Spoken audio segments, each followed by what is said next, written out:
Unit 4, Plant Physiology, the description of structure and variation of living organisms over a period of time, ended up as two apparently irreconcilable perspectives.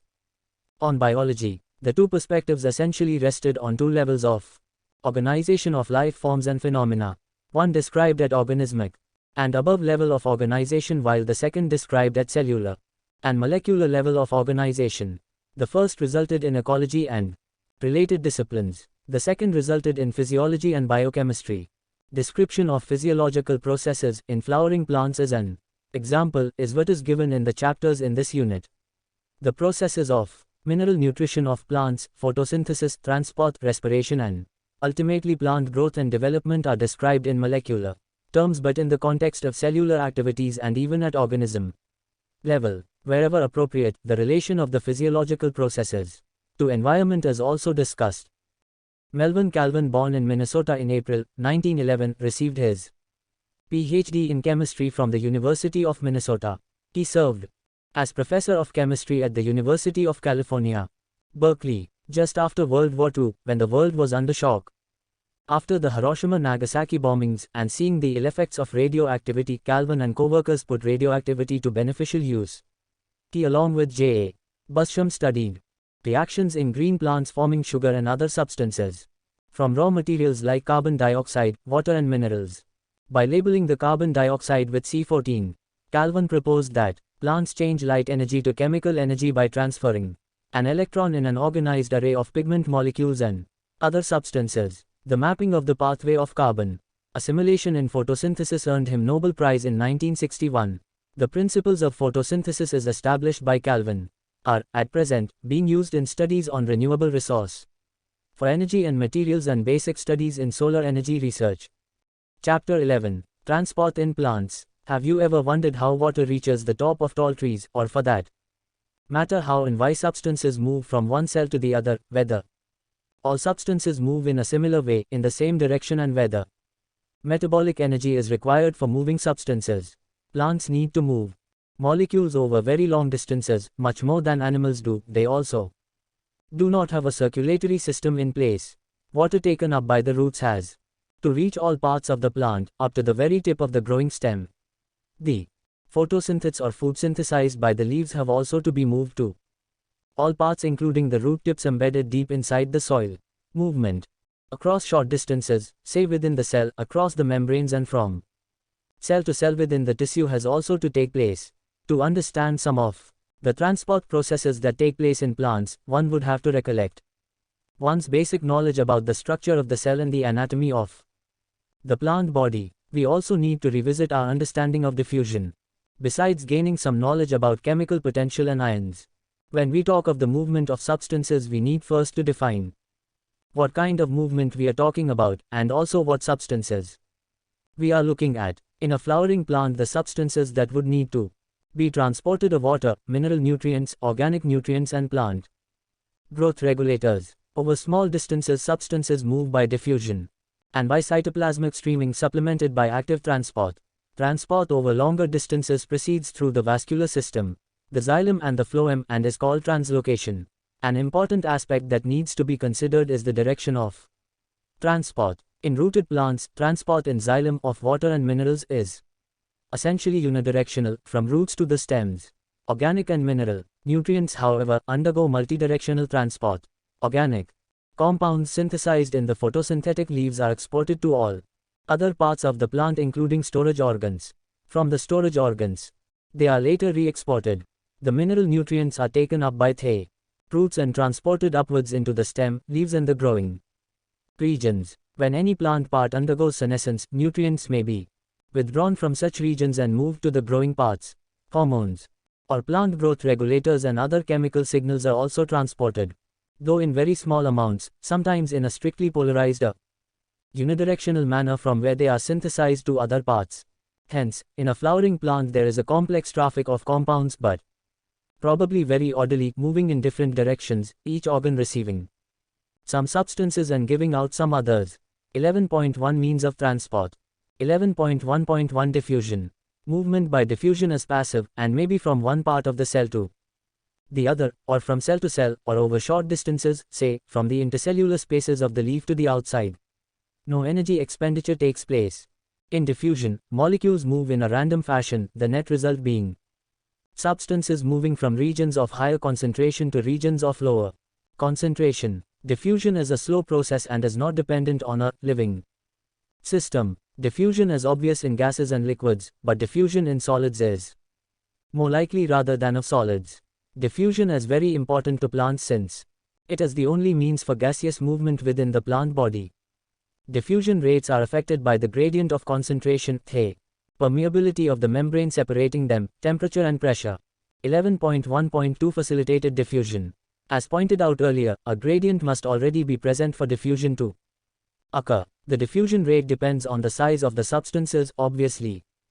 Smaller substances diffuse faster. The diffusion of any substance across a membrane also depends on its solubility in lipids, the major constituent of the membrane. Substances soluble in lipids diffuse through the membrane faster. Substances that have a hydrophilic moiety find it difficult to pass through the membrane. Their movement has to be facilitated.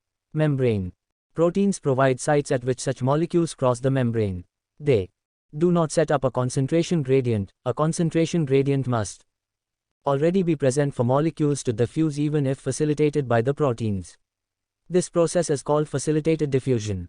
In facilitated diffusion, special proteins help move substances across membranes without expenditure of ATP energy. Facilitated diffusion cannot cause net transport of molecules from a low to a high concentration. This would require input of energy. Transport rate reaches a maximum when all of the protein transporters are being used. Saturation. Facilitated diffusion is very specific. It allows cell to select substances for uptake. It is sensitive to inhibitors which react with protein side chains. The proteins form channels in the membrane for molecules to pass through. Some channels are always open, others can be controlled. Some are large, allowing a variety of molecules to cross. The porins are proteins that form large pores in the outer membranes of the plastids, mitochondria and some bacteria, allowing molecules up to the size of small proteins to pass through. Figure 11.1 shows an extracellular molecule bound to the transport protein. The transport protein then rotates and releases the molecule inside the cell, e.g., water channels made up of 8 different types of aquaporins. 11.1.2.1 Passive symports and antiports. Some carrier or transport proteins allow diffusion only if two types of molecules move together. In a symport, both molecules cross the membrane in the same direction. In an antiport, they move in opposite directions. Figure 11.2. When a molecule moves across a membrane independent of other molecules, the process is called aniport. 11.1.3 Active transport. Active transport uses energy to transport and pump molecules against a concentration gradient. Active transport is carried out by specific membrane proteins. Hence, different proteins in the membrane play a major role in both active as well as passive transport. Pumps are proteins that use energy to carry substances across the cell membrane. These pumps can transport substances from a low concentration to a high concentration. Uphill transport. Transport rate reaches a maximum when all the protein transporters are being used or are saturated. Like enzymes, the carrier protein is very specific in what it carries across the membrane. These proteins are sensitive to inhibitors that react with protein side chains. 11.1.4 Comparison of different transport processes. Table 11.1 gives a comparison of the different transport mechanisms. Proteins in the membrane are responsible for facilitated diffusion and active transport and hence show common characteristics of being highly selective. They are liable to saturate, respond to inhibitors and are under hormonal regulation. But diffusion, whether facilitated or not, take place only along a gradient and do not use energy. 11.2 Plant-water relations. Water is essential for all physiological activities of the plant and plays a very important role in all living organisms. It provides the medium in which most substances are dissolved. The protoplasm of the cells is nothing but water in which different molecules are dissolved and several particles suspended. A watermelon has over 92% water. Most herbaceous plants have only about 10 to 15% of its fresh weight as dry matter. Of course, distribution of water within a plant varies. Woody parts have relatively very little water, while soft parts mostly contain water. A seed may appear dry but it still has water, otherwise it would not be alive and respiring. Terrestrial plants take up huge amount water daily, but most of it is lost to the air through evaporation from the leaves, i.e., transpiration. A mature corn plant absorbs almost 3 liters of water in a day, while a mustard plant absorbs water equal to its own weight in about 5 hours. Because of this high demand for water, it is not surprising that water is often the limiting factor for plant growth and productivity in both agricultural and natural environments. 11.2.1 Water potential. To comprehend plant-water relations, an understanding of certain standard terms is necessary. Water potential, psi-W, is a concept fundamental to understanding water movement. Solute potential, psi-S, and pressure potential, psi-P, are the two main components that determine water potential. Water molecules possess kinetic energy in liquid and gaseous form. They are in random motion that is both rapid and constant. The greater the concentration of water in a system, the greater is its kinetic energy or water potential. Hence, it is obvious that pure water will have the greatest water potential. If two systems containing water are in contact, random movement of water molecules will result in net movement of water molecules from the system with higher energy to the one with lower energy. Thus water will move from the system containing water at higher water potential to the one having low water potential. This process of movement of substances down a gradient of free energy is called diffusion. Water potential is denoted by the Greek symbol psi or psi and is expressed in pressure units such as pascals pa. By convention, the water potential of pure water at standard temperatures, which is not under any pressure, is taken to be 0. If some solute is dissolved in pure water, the solution has fewer free water molecules and the concentration free energy of water decreases, reducing its water potential. Hence, all solutions have a lower water potential than pure water. The magnitude of this lowering due to dissolution of a solute is called solute potential or psi-S. Psi-S is always negative. The more the solute molecules, the lower, more negative is the psi-S. For a solution at atmospheric pressure, water potential psi-W equals solute potential psi-S. If a pressure greater than atmospheric pressure is applied to pure water or a solution, its water potential increases. It is equivalent to pumping water from one place to another. Can you think of any system in our body where pressure is built up? Pressure can build up in a plant system when water enters a plant cell due to diffusion causing a pressure built up against the cell wall. It makes the cell turgid. See section 11.2.2. This increases the pressure potential. Pressure potential is usually positive, though in plants negative potential or tension in the water column in the xylem plays a major role in water transport up a stem. Pressure potential is denoted as psi-P. Water potential of a cell is affected by both solute and pressure potential. The relationship between them is as follows. Psi-W equals psi-S plus psi-P. 11.2.2 Osmosis. The plant cell is surrounded by a cell membrane and a cell wall. The cell wall is freely permeable to water and substances in solution, hence is not a barrier to movement. In plants, the cells usually contain a large central vacuole, whose contents, the vacuolar sap, contribute to the solute potential of the cell. In plant cells, the cell membrane and the membrane of the vacuole, the tonoplast, together are important determinants of movement of molecules in or out of the cell.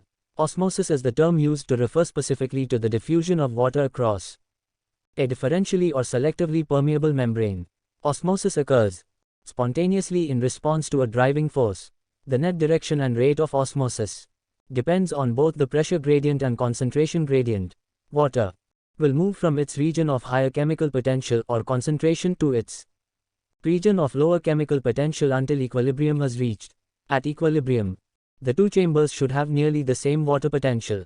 You may have made a potato osmometer in your earlier classes in school. If the potato tuber is placed in water, the water enters the cavity in the potato tuber containing a concentrated solution of sugar due to osmosis. Study figure 11.3, in which the two chambers, A and B, containing solutions are separated by a semi-permeable membrane. A solution of which chamber has a lower water potential. B. Solution of which chamber has a lower solute potential. C. In which direction will osmosis occur? D. Which solution has a higher solute potential? A. At equilibrium, which chamber will have lower water potential? F. If one chamber has a psi of 2000 kPa and the other 1000 kilopascals, which is the chamber that has the higher psi? G. What will be the direction of the movement of water when two solutions with psi W equals 0.2 megapascals and psi W equals 0.1 megapascals are separated by a selectively permeable membrane? Let us discuss another experiment where a solution of sucrose in water taken in a funnel is separated from pure water in a beaker by a selectively permeable membrane. Figure 11.4. You can get this kind of a membrane in an egg. Remove the yolk and albumin through a small hole at one end of the egg, and place the shell in dilute solution of hydrochloric acid for a few hours. The eggshell dissolves, leaving the membrane intact. Water will move into the funnel, resulting in rise in the level of the solution in the funnel. This will continue till the equilibrium is reached. In case sucrose does diffuse out through the membrane, will this equilibrium be ever reached? External pressure can be applied from the upper part of the funnel such that no water diffuses into the funnel through the membrane. This pressure required to prevent water from diffusing is in fact the osmotic pressure, and this is the function of the solute concentration. More the solute concentration, greater will be the pressure required to prevent water from diffusing. In numerically, osmotic pressure is equivalent to the osmotic potential, but the sign is opposite. Osmotic pressure is the positive pressure applied, while osmotic potential is negative. 11.2.3 Plasmolysis. The behavior of the plant cells or tissues with regard to water movement depends on the surrounding solution. If the external solution balances the osmotic pressure of the cytoplasm, it is said to be isotonic. If the external solution is more dilute than the cytoplasm, it is hypertonic, and if the external solution is more concentrated, it is hypertonic. Cells swell in hypertonic solutions and shrink in hypertonic ones. Plasmolysis occurs when water moves out of the cell and the cell membrane of a plant cell shrinks away from its cell wall. This occurs when the cell or tissue is placed in a solution that is hypertonic, has more solutes. To the protoplasm, water moves out. It is first lost from the cytoplasm and then from the vacuole. The water, when drawn out of the cell through diffusion into the extracellular outside cell fluid, causes the protoplast to shrink away from the walls. The cell is said to be plasmolyzed. The movement of water occurred across the membrane, moving from an area of high water potential, i.e., the cell, to an area of lower water potential outside the cell. Figure 11.5. What occupies the space between the cell wall and the shrunken protoplast in the plasmolyzed cell? When the cell or tissue is placed in an isotonic solution, there is no net flow of water towards the inside or outside. If the external solution balances the osmotic pressure of the cytoplasm, it is said to be isotonic. When water flows into the cell and out of the cell and are in equilibrium, the cells are said to be flaccid. The process of plasmolysis is usually reversible.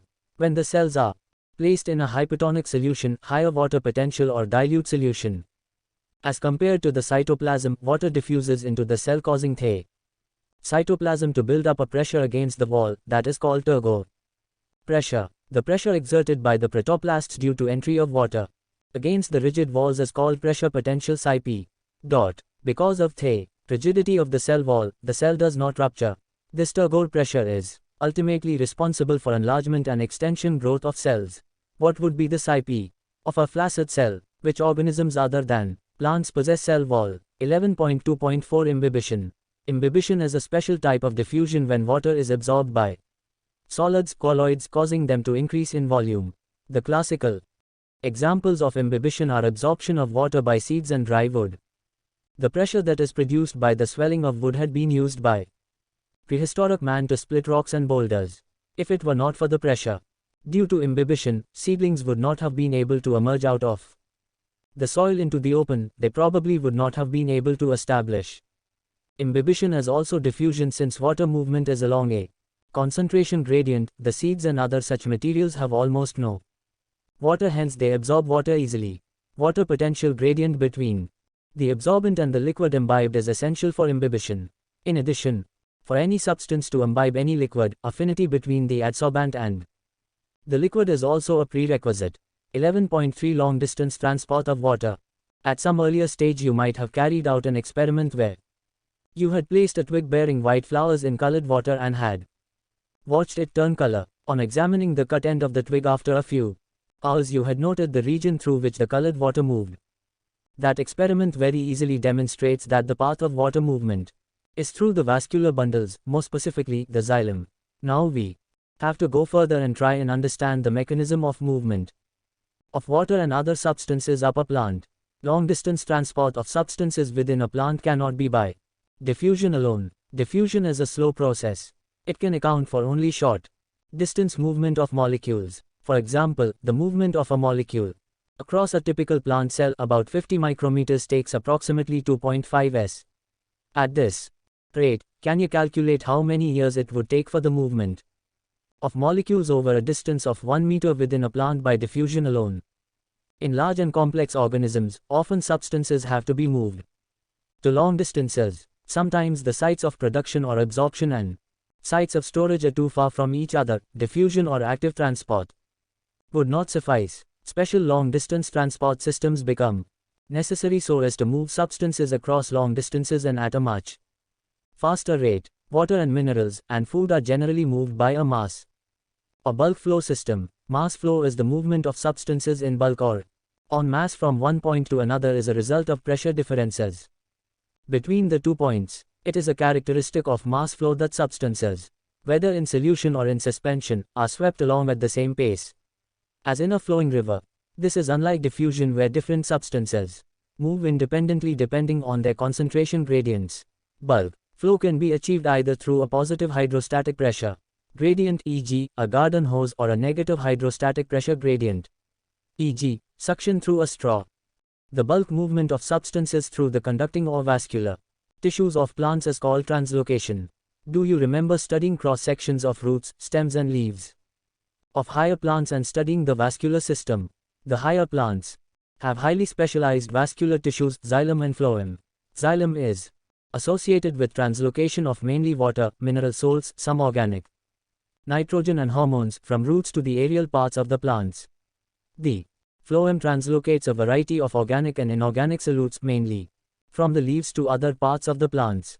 11.3.1 How do plants absorb water? We know that the roots absorb most of the water that goes into plants. Obviously, that is why we apply water to the soil and not on the leaves. The responsibility of absorption of water and minerals is more specifically the function of the root hairs that are present in millions at the tips of the roots. Root hairs are thin-walled slender extensions of root epidermal cells that greatly increase the surface area for absorption. Water is absorbed along with mineral solutes by the root hairs purely by diffusion. Once water is absorbed by the root hairs, it can move deeper into root layers by two distinct pathways: apoplast pathway, symplast pathway. The apoplast is the system of adjacent cell walls that is continuous throughout the plant, except at the Casparian strips of the endodermis. In the roots, figure 11.6, the apoplastic movement of water occurs exclusively through the intercellular spaces and the walls of the cells. Movement through the apoplast does not involve crossing the cell membrane. This movement is dependent on the gradient. The apoplast does not provide any barrier to water movement, and water movement is through mass flow. As water evaporates into the intercellular spaces or the atmosphere, tension develops in the continuous stream of water in the apoplast. Hence, mass flow of water occurs due to the adhesive and cohesive properties of water. The symplastic system is the system of interconnected protoplasts. Neighboring cells are connected through cytoplasmic strands that extend through plasmodesmata. During symplastic movement, the water travels through the cells, their cytoplasm. Intercellular movement is through the plasmodesmata. Water has to enter the cells through the cell membrane, hence the movement is relatively slower. Movement is again down a potential gradient. Symplastic movement may be aided by cytoplasmic streaming. You may have observed cytoplasmic streaming in cells of the hydrilla leaf. The movement of chloroplast due to streaming is easily visible. Most of the water flow in the roots occurs via the apoplast since the cortical cells are loosely packed and hence offer no resistance to water movement. However, the inner boundary of the cortex, the endodermis, is impervious to water because of a band of suberized matrix called the Casparian strip. Water molecules are unable to penetrate the layer, so they are directed to wall regions that are not suberized, into the cells proper through the membranes. The water then moves through the symplast and again crosses a membrane to reach the cells of the xylem. The movement of water through the root layers is ultimately symplastic. In the endodermis, this is the only way water and other solutes can enter the vascular cylinder. Once inside the xylem, water is again free to move between cells as well as through them. In young roots, water enters directly into the xylem vessels and ostracods. These are non-living conduits and so are parts of the apoplast. The path of water and mineral ions into the root vascular system is summarized in figure 11.7. Some plants have additional structures associated with them that help in water and mineral absorption. A mycorrhiza is a symbiotic association of a fungus with a root system. The fungal filaments form a network around the young root or they penetrate the root cells. The hyphae have a very large surface area that absorb mineral ions and water from the soil from a much larger volume of soil that perhaps a root cannot do. The fungus provides minerals and water to the roots. In turn, the roots provide sugars and N-containing compounds to the mycorrhizae. Some plants have an obligate association with the mycorrhizae. For example, pinus seeds cannot germinate and establish without the presence of mycorrhizae. 11.3.2 Water movement up a plant. We looked at how plants absorb water from the soil and move it into the vascular tissues. We now have to try and understand how this water is transported to various parts of the plant. Is the water movement active, or is it still passive? Since the water has to be moved up a stem against gravity, what provides the energy for this? 11.3.2.1 Root pressure. As various ions from the soil are actively transported into the vascular tissues of the roots, water follows its potential gradient and increases the pressure inside the xylem. This positive pressure is called root pressure, and can be responsible for pushing up water to small heights in the stem. How can we see that root pressure exists?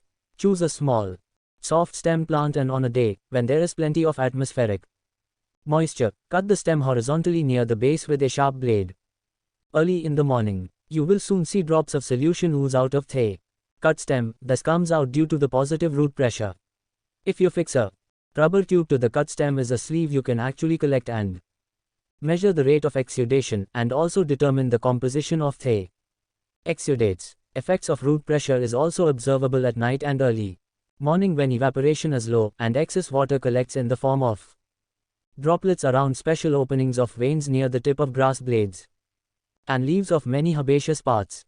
Such water loss in its liquid phase is known as guttation. Root pressure can, at best, only provide a modest push in the overall process of water transport. They obviously do not play a major role in water movement up tall trees.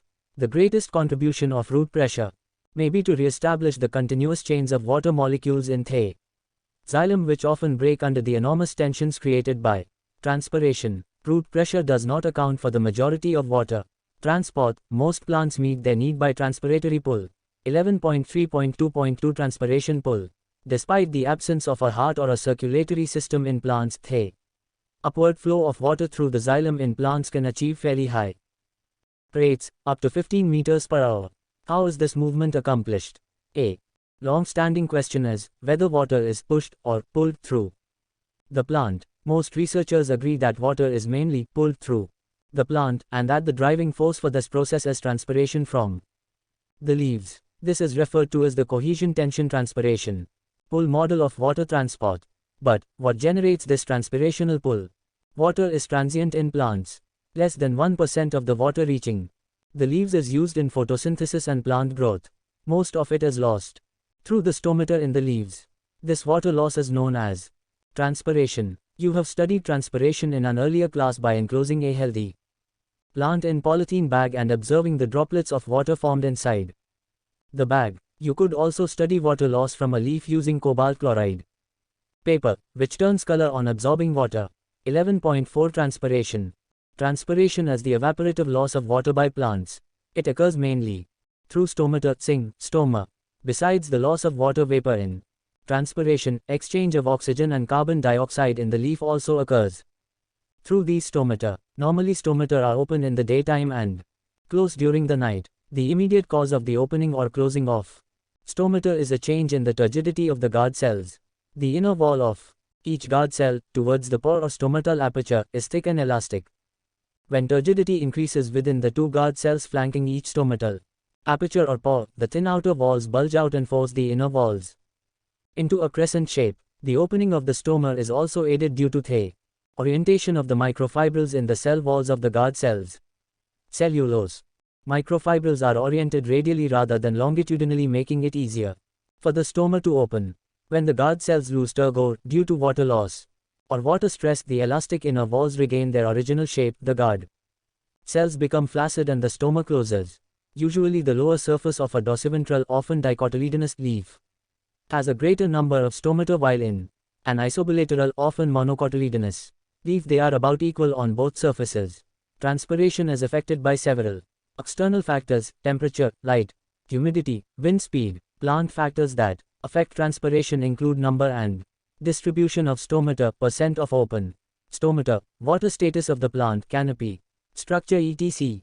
The transpiration-driven ascent of xylem sap depends mainly on the following physical properties of water: cohesion, mutual attraction between water molecules; adhesion, attraction of water molecules to polar surfaces such as the surface of tertiary elements; surface tension, water molecules are attracted to each other in the liquid phase more than to water in the gas phase. These properties give water high tensile strength, i.e., an ability to resist a pulling force, and high capillarity, i.e., the ability to rise in thin tubes. In plants, capillarity is aided by the small diameter of the tertiary elements, the tracheids and vessel elements. The process of photosynthesis requires water. The system of xylem vessels from the root to the leaf vein can supply the needed water. But what force does a plant use to move water molecules into the leaf parenchyma cells where they are needed?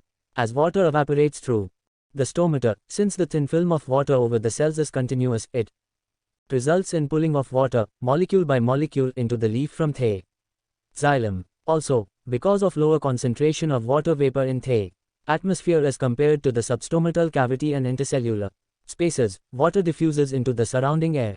This creates a pull. Figure 11.9. Measurements reveal that the forces generated by transpiration can create pressure sufficient to lift a xylem-sized column of water over 130 meters high. 11.4.1 Transpiration and photosynthesis, a compromise. Transpiration has more than one purpose. It creates transpiration pull for absorption and transport of plants, supplies water for photosynthesis, transports minerals from the soil to all parts of the plant, cools leaf surfaces, sometimes 10 to 15 degrees, by evaporative cooling, maintains the shape and structure of the plants by keeping cells turgid. An actively photosynthesizing plant has an insatiable need for water. Photosynthesis is limited by available water, which can be swiftly depleted by transpiration. The humidity of rainforests is largely due to this vast cycling of water from root to leaf to atmosphere and back to the soil. The evolution of the C4 photosynthetic system is probably one of the strategies for maximizing the availability of CO2 while minimizing water loss. C4 plants are twice as efficient as C3 plants in terms of fixing carbon dioxide, making sugar. However, AC4 plant loses only half as much water as AC3 plant for the same amount of CO2 fixed. 11.5 Uptake and transport of mineral nutrients. Plants obtain their carbon and most of their oxygen from CO2 in the atmosphere. However, their remaining nutritional requirements are obtained from water and minerals in the soil. 11.5.1 Uptake of mineral ions. Unlike water, all minerals cannot be passively absorbed by the roots. Two factors account for this. Minerals are present in the soil as charged particles, ions, which cannot move across cell membranes, and the concentration of minerals in the soil is usually lower than the concentration of minerals in the root.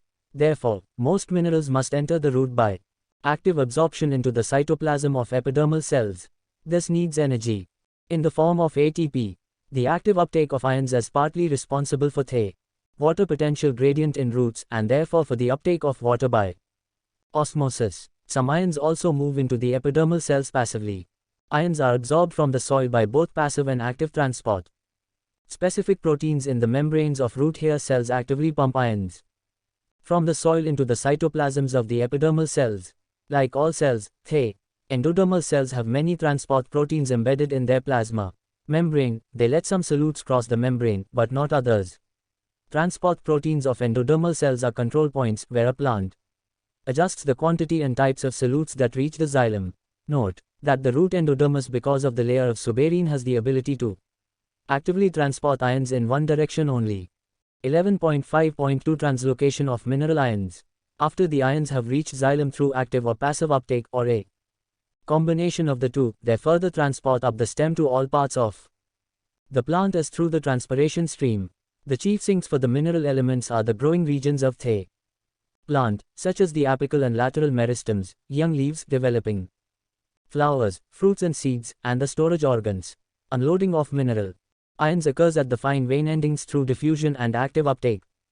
By these cells, mineral ions are frequently remobilized, particularly from older senescing parts. Older dying leaves export much of their mineral content to younger leaves. Similarly, before leaf fall in deciduous plants, minerals are removed to other parts. Elements most readily mobilized are phosphorus, sulfur, nitrogen and potassium. Some elements that are structural components like calcium are not remobilized. An analysis of the xylem exudates shows that though some of the nitrogen travels as inorganic ions, much of it is carried in the organic form as amino acids and related compounds. Similarly, small amounts of P and S are carried as organic compounds. In addition, small amount of exchange of materials does take place between xylem and phloem. Hence, it is not that we can clearly make a distinction and say categorically that xylem transports only inorganic nutrients while phloem transports only organic materials, as was traditionally believed. 11.6 Phloem transport, flow from source to sink. Food, primarily sucrose, is transported by the vascular tissue phloem from a source to a sink. Usually the source is understood to be that part of the plant which synthesizes the food, i.e., the leaf, and sink, the part that needs or stores the food. But, the source and sink may be reversed depending on the season or the plant's needs. Sugar stored in roots may be mobilized to become a source of food in the early spring. When the buds of trees act as sink, they need energy for growth and development of the photosynthetic apparatus. Since the source-sink relationship is variable, the direction of movement in the phloem can be upwards or downwards, i.e., bidirectional. This contrasts with that of the xylem where the movement is always unidirectional, i.e., upwards. Hence, unlike one-way flow of water in transpiration, food in phloem sap can be transported in any required direction so long as there is a source of sugar and a sink able to use, store or remove the sugar. Phloem sap is mainly water and sucrose, but other sugars, hormones, and amino acids are also transported or translocated through phloem. 11.6.1 The pressure flow or mass flow hypothesis. The accepted mechanism used for the translocation of sugars from source to sink is called the pressure flow hypothesis. See figure 11.10. As glucose is prepared at the source by photosynthesis, it is converted to sucrose or disaccharide. The sugar is then moved in the form of sucrose into the companion cells and then into the living phloem sieve tube cells. By active transport, this process of loading at the source produces a hypotonic condition in the phloem. Water in the adjacent xylem moves into the phloem by osmosis. As osmotic pressure builds up the phloem, sap will move to areas of lower pressure. At the sink, osmotic pressure must be reduced. Again, active transport is necessary to move the sucrose out of the phloem sap and into the cells which will use the sugar, converting it into energy, starch, or cellulose. As sugars are removed, the osmotic pressure decreases and water moves out of the phloem. To summarize, the movement of sugars in the phloem begins at the source, where sugars are loaded, actively transported into a sieve tube. Loading of the phloem sets up a water potential gradient that facilitates the mass movement in the phloem.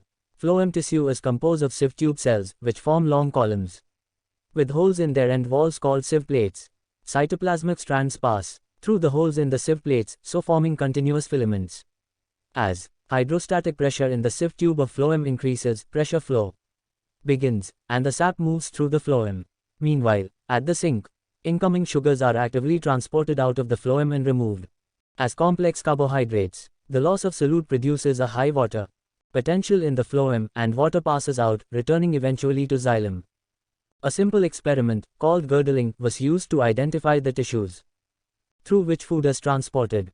On the trunk of a tree, a ring of bark, up to a depth of the phloem layer, can be carefully removed. In the absence of downward movement of food, the portion of the bark above the ring on the stem becomes swollen after a few weeks. This simple experiment shows that phloem is the tissue responsible for translocation of food, and that transport takes place in one direction, i.e., towards the roots. This experiment can be performed by you easily. Summary: plants obtain a variety of inorganic elements, ions, and salts from their surroundings especially from water and soil. The movement of these nutrients from environment into the plant as well as from one plant cell to another plant cell essentially involves movement across a cell membrane. Transport across cell membrane can be through diffusion, facilitated transport or active transport. Water and minerals absorbed by roots are transported by xylem, and the organic material synthesized in the leaves is transported to other parts of plant through phloem. Passive transport, diffusion, osmosis, and active transport are the two modes of nutrient transport across cell membranes in living organisms. In passive transport, nutrients move across the membrane by diffusion, without any use of energy, as it is always down the concentration gradient and hence entropy driven.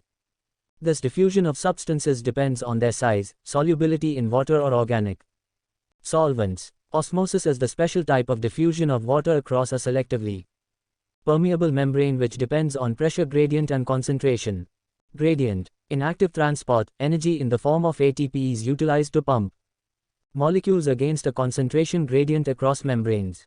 Water potential is the potential energy of water molecules which helps in the movement of water. It is determined by solute potential and pressure potential. The osmotic behavior of cells depends on the surrounding solution. If the surrounding solution of the cell is hypotonic, it gets plasmolized. The absorption of water by seeds and treewood takes place by a special type of diffusion called imbibition. In higher plants, there is a vascular system comprising of xylem and phloem, responsible for translocation. Water, minerals and food cannot be moved within the body of a plant by diffusion alone. They are therefore transported by a mass flow system. Movement of substance in bulk from one point to another is a result of pressure differences between the 2 points. Water absorbed by root hairs moves into the root tissue by 2 distinct pathways, i.e., apoplast and symplast. Various ions and water from soil can be transported up to a small height in stems by root pressure. Transpiration pull model is the most acceptable to explain the transport of water. Transpiration is the loss of water in the form of vapors from the plant parts through stomata. Temperature, light, humidity, wind speed and number of stomata affect the rate of transpiration. Excess water is also removed through tips of leaves of plants by guttation. Phloem is responsible for transport of food, primarily sucrose, from the source to the sink. The translocation in phloem is bidirectional. The source-sink relationship is variable. The translocation in phloem is explained by the pressure flow hypothesis.